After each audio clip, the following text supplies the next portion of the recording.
Les vraies voix Sud Radio.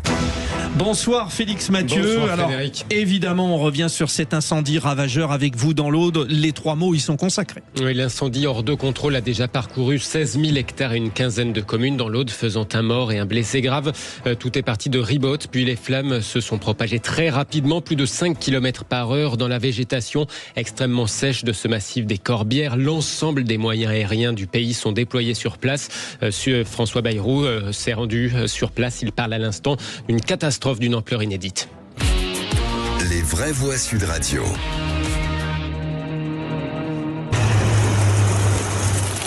On distingue à peine la silhouette des avions à travers les énormes nuages de fumée au-dessus de l'Aude. Les flammes parties de Ribotte hier se sont propagées très vite dans la Pinède avec une végétation très sèche, des vents difficiles. 16 000 hectares parcourus par ce méga incendie dans la commune la plus sinistrée, Saint-Laurent de la Cabrisse. Une femme de 65 ans a été retrouvée morte dans sa maison. Elle avait refusé d'évacuer. Les secours font également état d'un blessé grave. Une personne en revanche qui était portée disparue a finalement été retrouvé. Le feu laisse derrière lui en tout cas un paysage de désolation, raconte Éric Ménassi, président de l'association des maires dans l'Aude. Aujourd'hui, au travers de cet incendie monstrueux, ce sont des vies qui ont été dévastées, des métiers qui vont disparaître. La vigne est dans une souffrance extrême. Nous manquons d'eau, nous manquons de tout. Le paysage est lunaire. Il n'est plus possible de vivre comme nous vivions. Nous voyons bien que le manque d'eau dans les années qui viennent va devenir une problématique majeure. C'est une survie pour notre territoire. Et aujourd'hui, je pense à ces milliers de gens qui sont dans une détresse absolue. Je pense aussi au monde agricole, au monde viticole. Pour certains d'entre eux, ils ont tout perdu. Éric Ménassi, président des maires de l'Aude avec Jean-François Aquili ce matin sur Sud Radio. L'autoroute A9 entre la France et l'Espagne a été rouverte. Elle avait été fermée la nuit dernière, menacée par la progression de l'incendie. 25 habitations étaient touchées sur une quinzaine de communes parcourues. Dans le ciel des Corbières, en tout cas, tous les moyens aériens nationaux ont été mobilisés. Dispositif colossal, 2000 pompiers soutenus par 500 engins au sol. Mais un feu toujours hors de contrôle, comme le racontait déjà ce matin le porte-parole de la Fédération nationale des sapeurs-pompiers, Eric Brocardi. Les avions, comme les camions, sont armés par des individus qui, au cours d'un incendie comme on le connaît là actuellement, je vais vous expliquer comment ça se passe. Oui. C'est des successions de défaites. C'est-à-dire qu'on pose des lignes au sol, ça ne marche pas. On repose, on redéploie, on range le matériel, on va reposer un peu plus loin. Ça ne fonctionne toujours pas. Déjà, nous avons affaire à un feu qui dépasse un peu l'entendement de ce que l'on a pu voir depuis maintenant 2-3 ans. On est sur une vitesse de propagation extrêmement rapide, 5,5 km/h, c'est extrêmement conséquent. Éric Brocardi qui nous disait ce matin vouloir qu'on parle désormais de soldats du climat d'ailleurs et non plus de soldats du feu. Alors on peut peut-être écouter François Bayrou, le Premier ministre, qui est en train de répondre à des questions en direct depuis Saint-Laurent de la Cabrisse dans l'Aude. Négligent à un moment ou à un autre. Et cette irresponsabilité-là, il faut savoir la sanctionner très fort. Monsieur le Premier ministre, quel est le moyen, le bras de levier que vous avez pour faire accélérer les procédures d'indemnisation des pauvres gens ? Nous allons mobiliser tout ce qui existe. Et si on peut, un peu plus. Parce qu'on est obligé d'être à leur côté. Mais vous savez à quel point les obligations administratives existent, qu'on ne peut pas d'un trait de plume les rayer. C'est pour ça qu'on est là, pour mobiliser, accélérer, fédérer et entraîner pour qu'il y ait de véritables réponses.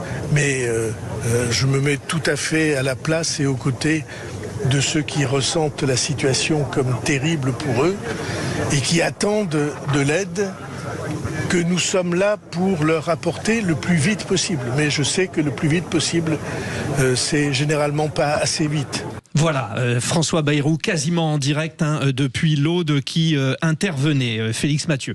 Plus de 2500 foyers sont toujours privés d'électricité. Concernant la centaine d'habitants évacués hier soir, eh bien, il est trop tôt pour regagner leur domicile, prévient la préfecture de l'Aude. 2 campings avaient été évacués également par précaution à La Palme. Les autorités réitèrent cet après-midi leurs consignes de sécurité à la population, appelant notamment à rester confinés, sauf ordre d'évacuation donné par les sapeurs-pompiers. C'est ce que nous rappelait aussi ce matin Thierry Lacombe, président de la protection civile de l'Aude. Les personnes doivent rester confinées. Si elles doivent être évacuées, les pompiers ou les forces de l'ordre, à ce moment-là, viennent les chercher et leur demandent de quitter leur logement. Ça évite également de prendre des risques, ça évite d'utiliser son véhicule, d'encombrer les routes. Ouais, bon, là, il faut appeler les gens à la prudence et à la raison. Et il vaut mieux qu'ils soient dans un endroit déterminé, localisé, pour qu'on puisse justement venir les récupérer ou les faire sortir. Parce qu'il y a évidemment, il y a des contrôles qui sont faits au fur et à mesure. Quand il y a une évacuation, on passe toutes les maisons en revue. Alors, réaction sur ce qui vient d'être dit de la part de nos vraies voix. Déjà vous, Michael Sherman, sur les moyens à mettre en œuvre. On parle de l'enquête, on parle bien sûr des interventions des pompiers. On voit bien que la France est un petit peu en retard quand même, pour être aussi réactif qu'on le devrait. Il y avait un rapport parlementaire, je crois, au mois de juillet, début juillet, qui déjà prévenait que sur 3 départements, dont l'Aude, que nous n'aurions pas les moyens pour faire face à des feux de forêt.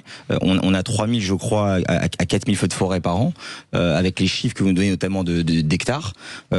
Il aurait donc brûlé en une seule journée, ce qui brûle normalement en 1 an. Donc c'est oui, historique. effectivement, on est sur cet ordre à peu près sur ce ratio-là. Donc c'est accablant, il faut écouter. Et si vous regardez, il y a eu 2 communiqués différents. Le porte-parole des sapeurs-pompiers de France, le premier communiqué ce matin, quand il a pris la parole, il ne parlait pas du manque de moyens. Et je pense qu'on l'a autorisé, parce qu'il y a quand même un respect, un devoir de réserve. Et plus tard dans la matinée, ils ont dénoncé le manque de moyens. Ils sont allés au front en disant nous appelons l'État à nous offrir des moyens. Donc on voit que même lorsque l'armée, puisque c'est un corps militaire, les pompiers s'autorisent à prévenir l'État et à appeler à des moyens, c'est vraiment que la situation est catastrophique. Bon, Sébastien Ménard, là encore, il est question en termes de budget de faire un effort. Moi, je suis moyennement d'accord avec cette position-là. Je pense que c'est un problème de doctrine aujourd'hui. Je vais m'expliquer pour pas faire le techno de base, simplement des moyens. On est toujours en France dans une logique de moyens, plus de ceci, plus de cela. La doctrine, c'est qu'aujourd'hui, le réchauffement climatique fait que, et la manière dont on gère et au mieux nos forêts ne sont plus des broussaillers. Vous avez souvent des voies. Regardez par exemple quand vous prenez le TGV, ce que je fais 1 à 2 fois par semaine, on débroussaille un peu, mais pas si loin. Voilà. Donc évidemment, ça reste. On crée quelque part des zones propices à l'embrasement. Premier élément. Et deuxième élément, il fait chaud. Il fait très très chaud. Enfin, quand on voit, c'est pas normal d'avoir eu un début de mois de juin 36, 37, 38 degrés, 40 degrés, 42 degrés. La terre ne se refroidit pas. Donc vous avez beau arroser, vous mettez 1 canadair, 12 canadaires, 13 canadaires, une épine d'épineux qui a été trempée, qui a été éteinte par les pompiers, un coup de vent, un peu de chaleur, se réallume, se réembrase. Donc en fait, c'est un problème de doctrine. Donc ça veut dire qu'il faudra peut-être effectivement créer des réseaux d'eau pour éteindre nos forêts en bordure de route, etc., etc.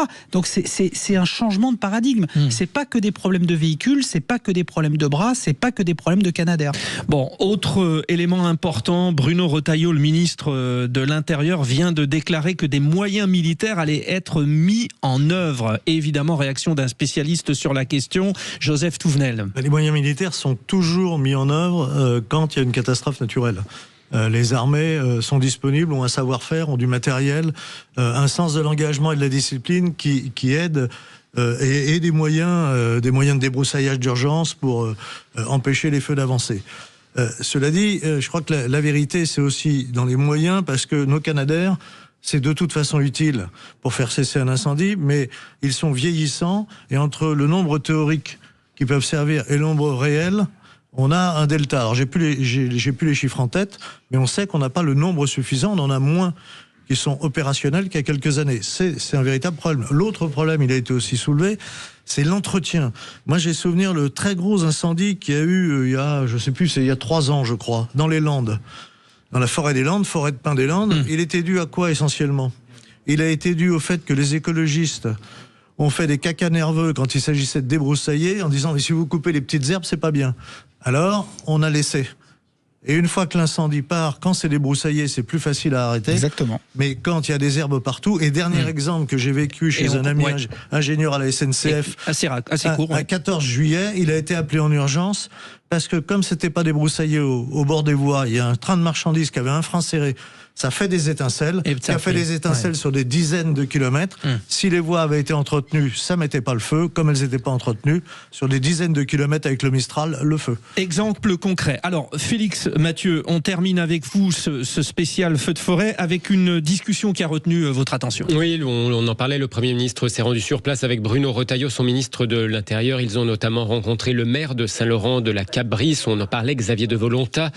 C'est dans sa commune qu'une habitante a été retrouvée morte. Il leur a fait part de son désarroi et de l'avenir aussi, des perspectives. Justement, ce n'est pas la même végétation qui devra repousser sur place, dit-il.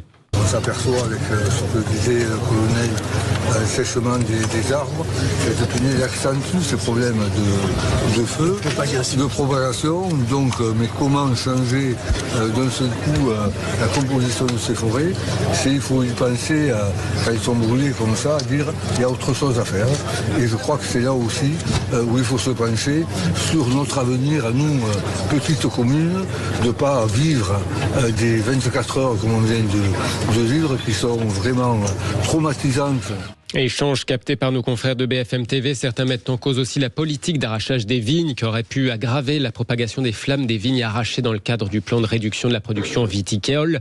Sauf qu'avec leur espacement, bien, elles jouaient un rôle un peu de coupe-feu plus que la broussaille. On va en reparler notamment avec le sénateur PS de l'Aude, Sébastien Plat, dans l'info en plus des vraies voix vers 18h15. Enfin, l'Union européenne se tient prête à venir en aide à la France. C'est ce qui vient d'être indiqué à l'instant sur les réseaux sociaux par la commissaire en charge des situations de crise. Merci Félix Mathieu. Voilà pour cette